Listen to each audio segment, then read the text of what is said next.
You get close to something you want, a goal, a relationship, a breakthrough, and then, somehow, you wreck it.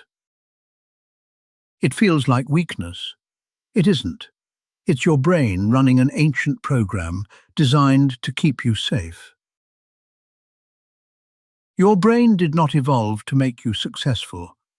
It evolved to keep you alive, and alive means familiar. Anything unfamiliar, even a good change, registers as a threat. Your nervous system fights to pull you back to normal. So the comfort zone isn't comfort.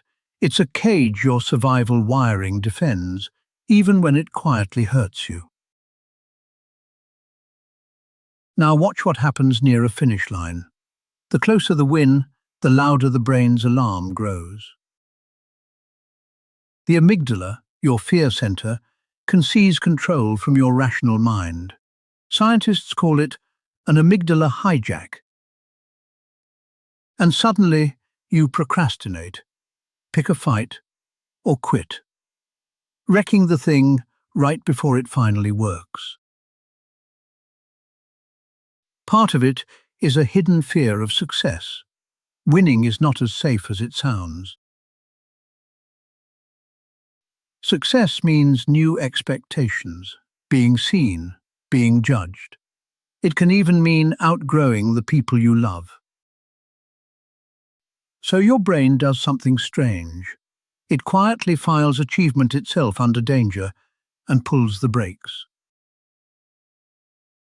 Then there's habit. Every repeated thought carves a path, and worn paths become the road of least resistance.